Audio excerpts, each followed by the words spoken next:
Well, topic for today is much denser and much harder than previous ones, so please try to focus. This is also one of the most dreaded topics in cell biology because we are going to talk about cell division, namely mitosis and meiosis. These processes are rather important from many points of view. They help to understand issues like cancer, for instance, but they are also necessary if you want to understand genetics better. So it will be much harder for you to understand how genetics works if you don't follow these processes. First, we are going to see what is the general pattern of cell division. Both types, mitosis and meiosis, are types of cell division of so-called eukaryotic cells, this which possess nucleus. Please do remember that. Prokaryotic cells having no nucleus divide by the process which is called binary fission, much simpler than these two we are going to discuss. So let's assume that we are talking about cells possessing a nucleus, and usually the whole process is divided in stages, including DNA replication. This is according the model you know already, and it is absolutely necessary because if a cell is going to divide in two, it will need another copy of DNA to provide for the newly created cell. And during DNA replication, all chromosomes are duplicated. So after completing this stage, our cell has for some time double set of DNA. Then the cell focuses on division of a nucleus, namely division of DNA in two identical sets, or dependent on the type of cell division, sometimes a bit different. And this is the most complex part of the whole process, the part which is the most elaborate and the most important, because if it is not done properly, then the resulting cells will not have a proper set of genes and they will not function as it is desired. So actually, when we say cell division, we usually mean DNA division because the rest is rather simple. The last part, so-called division of cytoplasm or cytokinesis, is actually rather simple physical process which looks like cutting the cell in two. And this pattern will be visible in both types of cell divisions we are going to discuss. DNA replication is always at the beginning. Division of cytoplasm is always at the end, and they don't differ between different types of cell division. What constitutes the real difference is how division of a nucleus is performed, and these two types of division we are going to discuss, mitosis and meiosis, are done according to different templates and they have different purposes. So the general differences are in frequency and products of these processes. Mitosis is much more common process. It is used to produce all types of our body cells, and at the end, starting from one cell, two identical cells will be created. This is how generally mitosis is performed. On the contrary to that, meiosis occurs rarely and only in very specific circumstances for very specific purposes.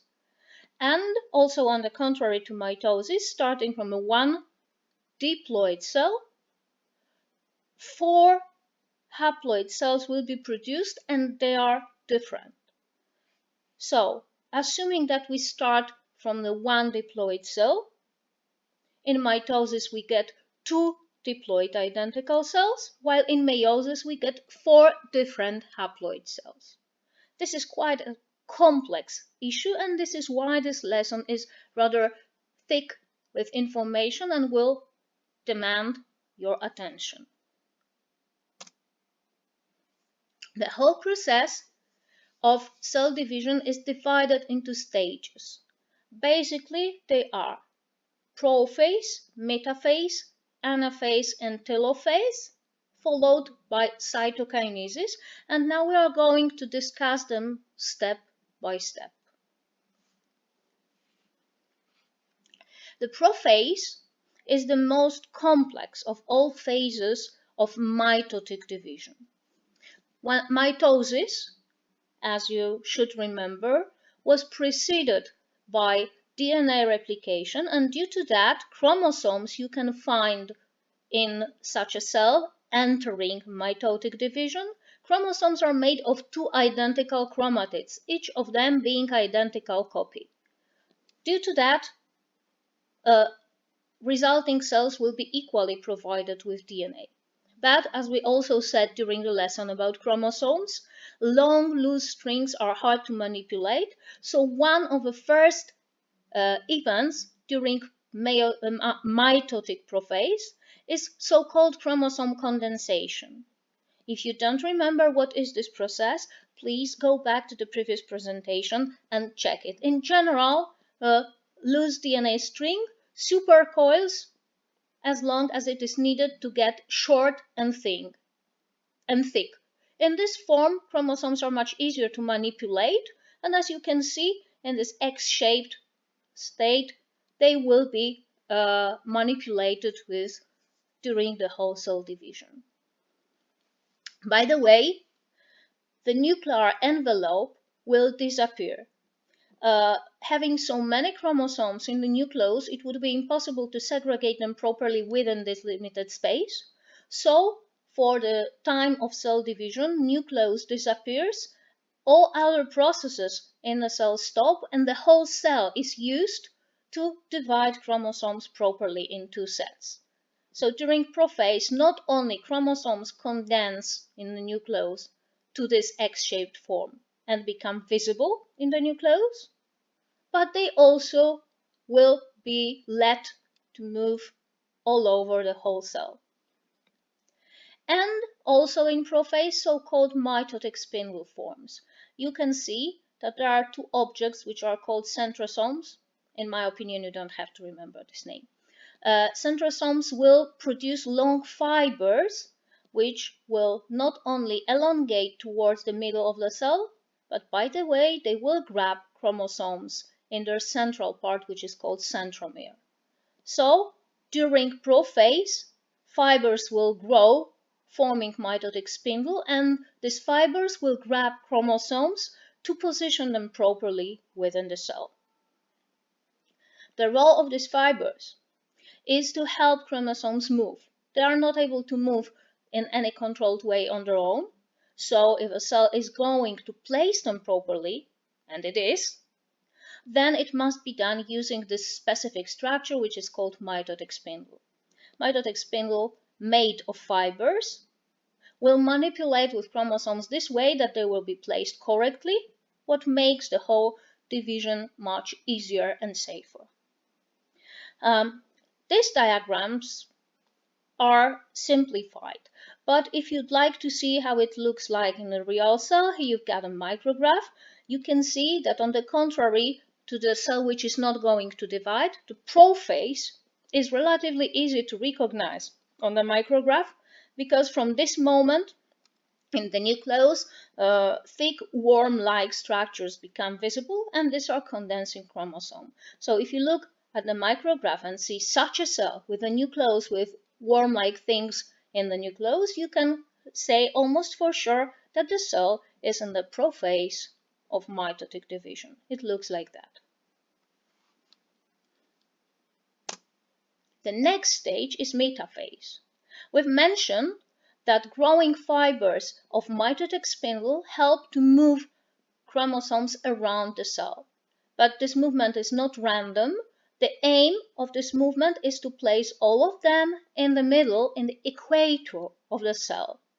So all these chromosomes will form sort of a plate. Sometimes it is called metaphase plate, and this is relatively easy to distinguish on a micrograph. Here you can see such a cell. Actually, you can see mostly chromosomes, and you can see that they are placed along one line. These waving parts are arms, but all centromeres will be placed along the equator of the cell. This stage is called metaphase. Then, the next stage of a whole division will be separating chromatids of each chromosome. As you should remember from our previous presentation, the chromosome in X shape is made of two identical chromatids bound together by a part which is called centromere. And when chromosomes were placed in the equator of the cell, they were still in this X shape. But now, during anaphase, fibers of the spindle start to shorten.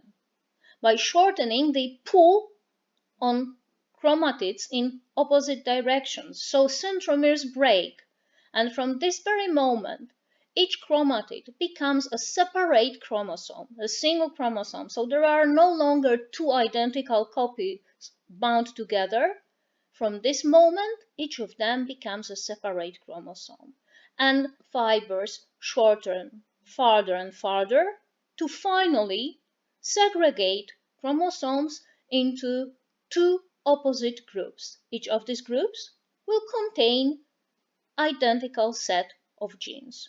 This is one group of chromosomes, this is another one. All over, this double set of DNA is gradually separated in two single sets of DNA. And finally, the last phase, telophase, is sort of cleaning after the whole cell division. So, chromosomes which were pulled to opposite poles. Oh, there is something wrong with the animation. I'm really sorry. I will not stop recording right now, but you can see what it should look like. So chromosomes which went to opposite poles will finally form nuclei of new cells. They will gradually decondense, and around them new nuclear envelopes will form. And by the way, a cytokinesis, in terms of dividing the big cell with two nuclei into two separate new cells, begins. How it looks like, it depends on the type of a cell we deal with. This is a plant cell, so here, as this line, you can see the origin of a new cell wall which will be gradually built between two newly formed nuclei. Once the process is finished, we get two new cells. And when cytokinesis is finished, we can say that the whole mitosis is done. We've got problem with the presentation, so we have to wait for a moment. This is the regular scheme of a mitosis.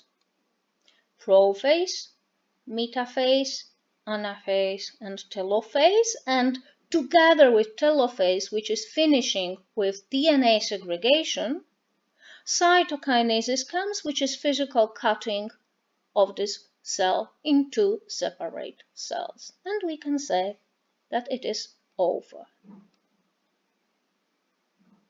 I would propose that if you are not sure about the stages, you can go back to the beginning of a presentation, follow the whole process step by step, and make some notes.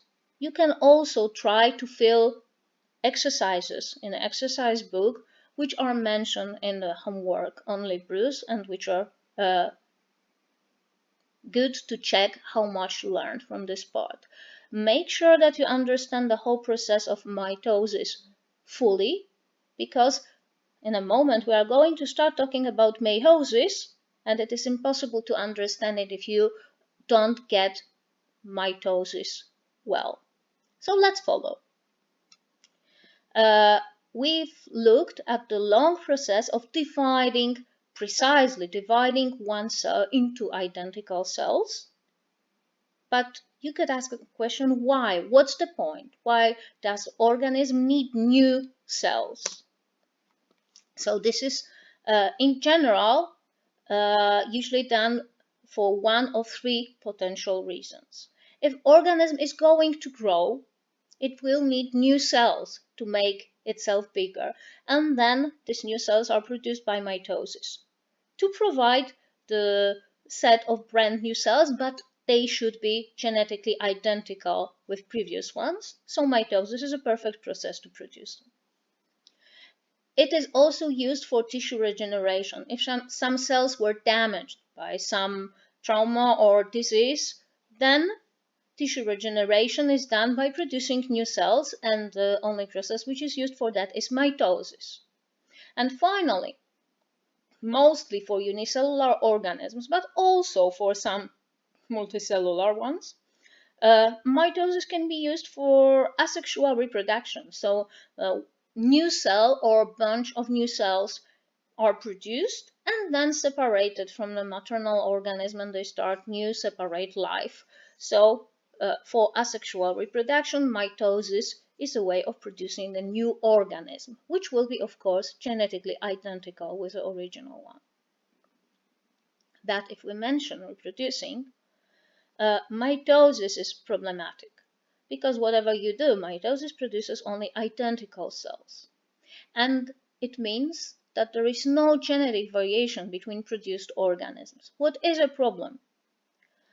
Why? It should be clear from the evolutionary point of view. Evolution is based on diversity. If organisms are different, some of them are better adapted, some of them are worse adapted, and you never know how conditions are going to change, so you never can be sure which set of adaptations will be perfect. This is why genetic diversity provides possibility for organisms to accidentally find proper set of genes in them. If all organisms are identical, in favorable conditions, they will survive.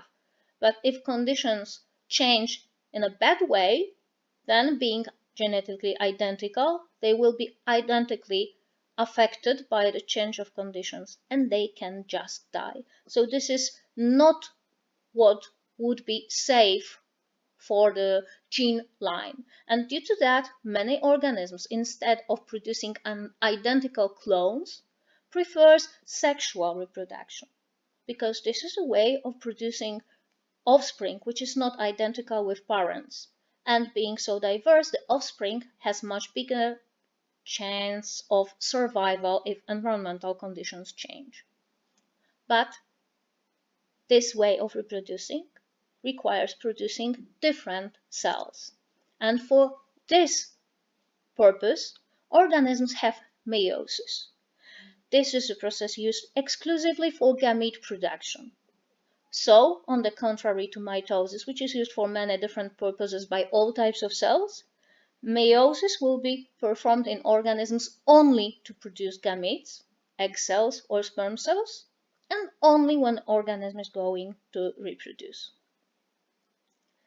What is the final product of a process are haploid cells. If you don't remember too well what it means, you should go back to the previous presentation where it was explained. In normal diploid cells, all chromosomes are present in pairs. In haploid cells, there are no pairs. There is only the single set of chromosomes. Due to that, meiosis is also called reduction division, because it reduces number of chromosomes. If a typical diploid human cell possesses 46 chromosomes, then haploid gamete, haploid sperm cell or egg cell will contain only 23 of them. And meiosis is based on the same template as mitosis was, but this general scheme of division will be repeated 2 times. So it is quite similar to mitosis repeated 2 times, with slight changes, and finally not 2 but 4 cells will be produced. And due to the fact that some processes happen to chromosomes present in this dividing cell, 4 cells which are created finally will be not genetically identical. This is how genetic variation is provided by this process, and this is the main aim of meiosis. Not only to produce cells possessing less chromosomes, but also to produce cells which are different. And both of these aims must be achieved to make sexual reproduction what it should be. So here you can see the basic scheme of meiosis.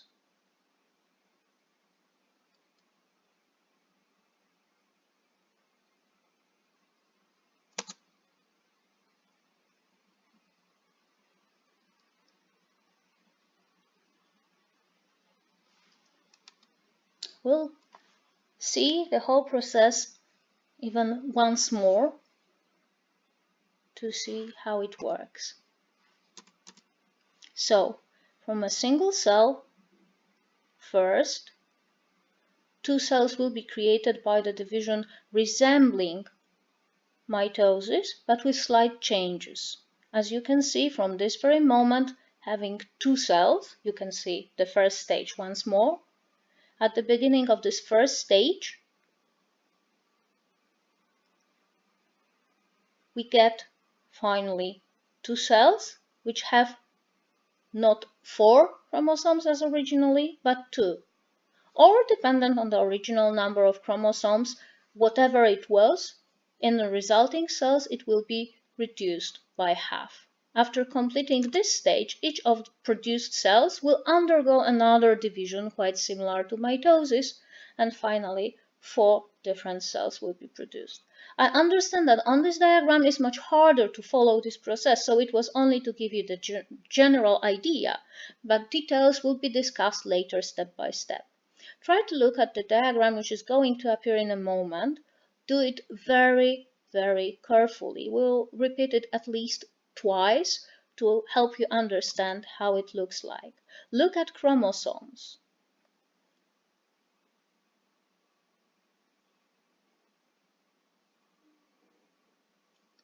The overall scheme of this process is quite similar to mitosis, but with one profound difference. In prophase, chromosomes join into pairs and exchange fragments of DNA. This is what creates bigger genetic diversity. And now we are going to see step by step how it is done in the cell. So due to the fact that the whole meiosis includes 2 subsequent divisions, they are usually called meiosis 1 and meiosis 2, and respectively, each of their phases will also have numbers. Please remember that if you are trying to answer any questions about meiosis and you are going to state the phase in which something happens, you have to clearly say if you are talking about the phase of the first or the second meiotic division. So let's go step by step to the first meiotic division. A prophase 1 will include all these processes which were mentioned for mitosis, and this is why you have to know what happens during mitosis.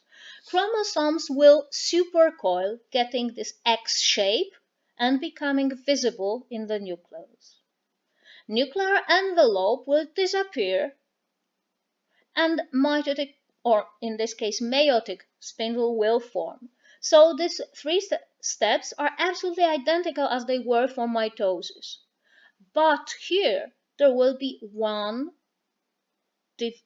difference you saw already on the previous diagram, because chromosomes will not move within the cell separately, but they will form so-called homologous pairs.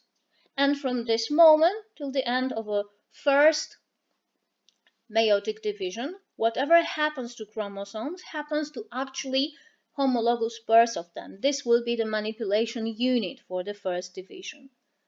And moreover, they not only form the pair, but they gradually exchange fragments of their chromatids.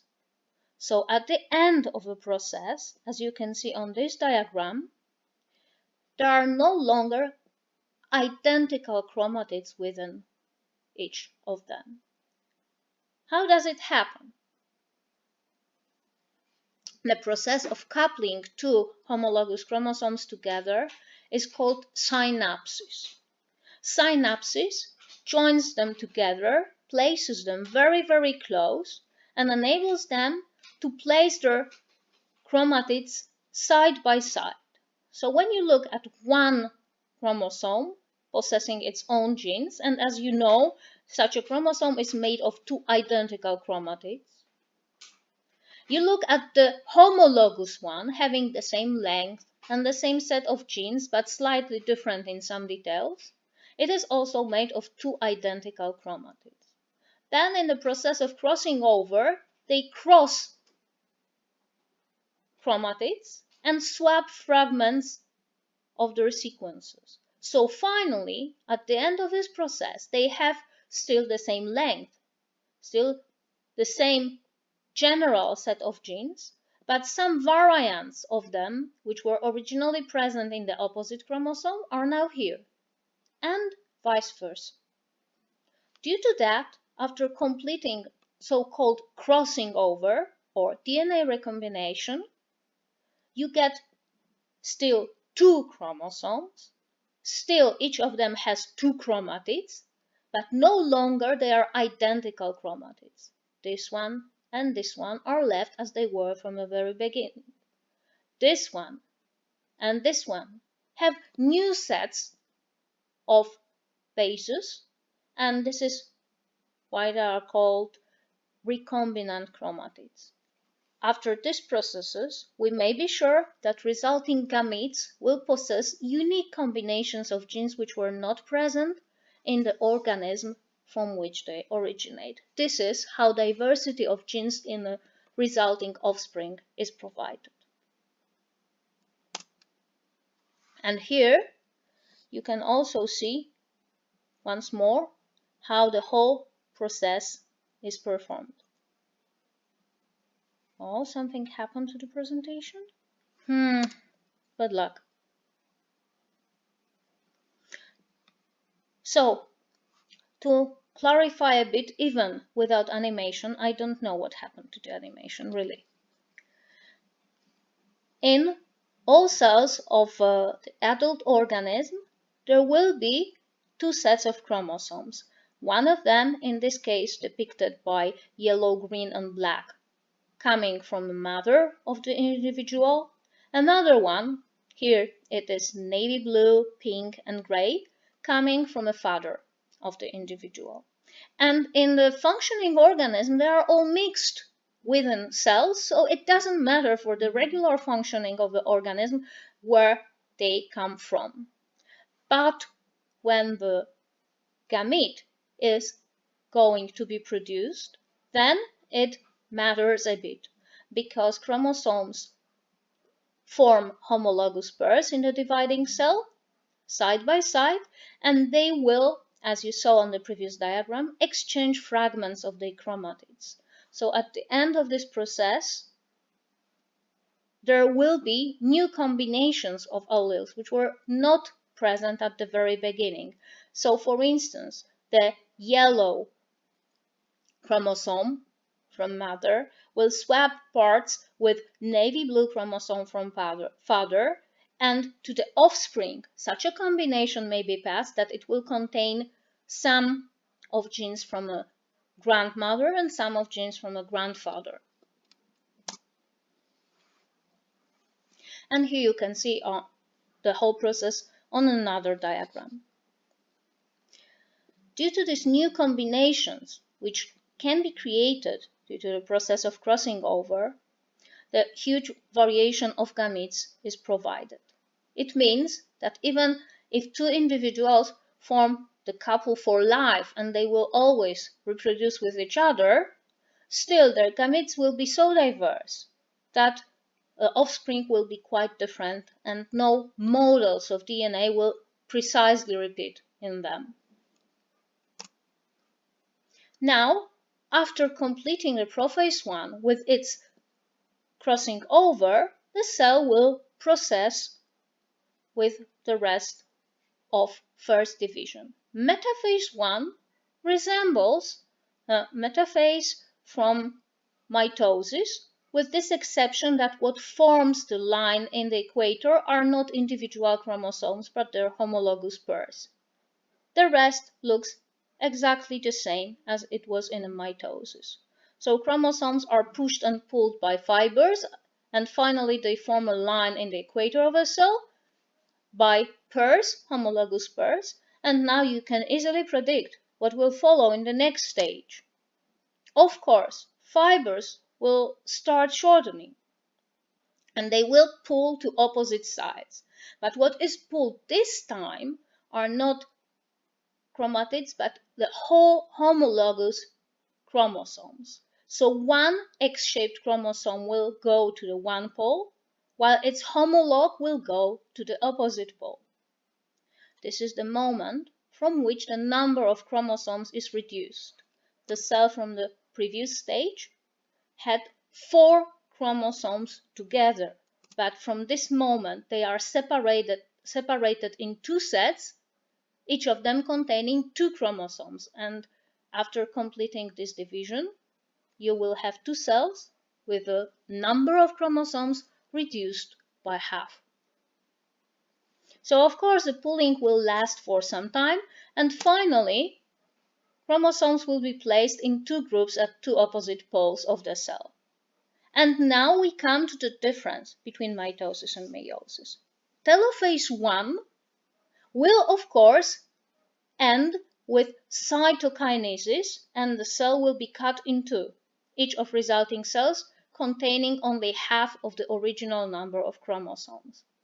But the rest of processes we probably remember from mitosis, from telophase of mitosis will not happen here. Usually there will be no decondensation of DNA, and usually there will be no recreation of nuclear envelope. Why? Because of course in most cases the next meiotic division must happen right now, so it would be stupid to recreate structures only to destroy them in a moment. So usually after telophase 1 the next meiotic division starts instantly, and this is why telophase 1 is sort of incomplete. Almost nothing special happens except of cutting the cell in 2. From this moment, cells which are produced by cytokinesis here will be haploid. They have only the half of original number of chromosomes with which the whole process was started. However, each of these chromosomes still contains 2 chromatids, so they still have X shape. But as you remember, these chromatids are no longer identical. They are after crossing over, so they are slightly different. And now mitosis 2 should happen. Mitosis 2 looks exactly like meiosis 2. I'm really sorry. This is when you have to produce presentations in a hurry. So this is meiosis 2. And meiosis 2 looks exactly like mitosis. This is probably the reason for the mistake made here. It looks exactly the same. So chromosomes will be grabbed by fibers of a spindle. They will be placed in the equator of each of these cells. They will be broken into separate chromatids and pulled to opposite poles. Finally, what you find at the end of telophase 2, after the last cytokinesis, you get 4 resulting cells, and if you look at chromosomes, each of these cells will have slightly different set of genes. This is why meiosis provides genetic diversity. So here you can see how you can compare basic aspects of mitosis and meiosis. We'll see it once more. In mitosis, it is cloning. So one cell is separated into identical cells, while in meiosis you finally get 4 cells which are different. And if it comes to number of chromosomes, in mitosis exactly the same number of chromosomes will be present in products, while in case of meiosis, number of chromosomes will be reduced by half. In human cells, from 46 in the original cell, after meiosis you get 23. Finally, you can see the overall comparison of these two types of cell division. If it comes to number of divisions, mitosis includes only 1, while meiosis contains 2 subsequent divisions. Independent assortment is not crucial for you yet. Later we are going to explain what it means. If it comes to formation of homologous pairs, it doesn't happen in mitosis, but it is present in meiosis, as you saw. Homologous pairs are formed to enable crossing over between homologous chromosomes. So, of course, it will be happening in meiosis, but not in mitosis. The final outcome of mitosis are 2 cells which are identical, while in meiosis you get 4 cells which are different. In mitosis you start with diploid cell and you finish with diploid cells, while in meiosis number of chromosomes is reduced. You start with diploid cell and you finish with haploid ones. Finally, mitosis is used to produce all types of body cells, so-called somatic cells. Meiosis is used only to produce sex cells called gametes. I know that it was quite a lot.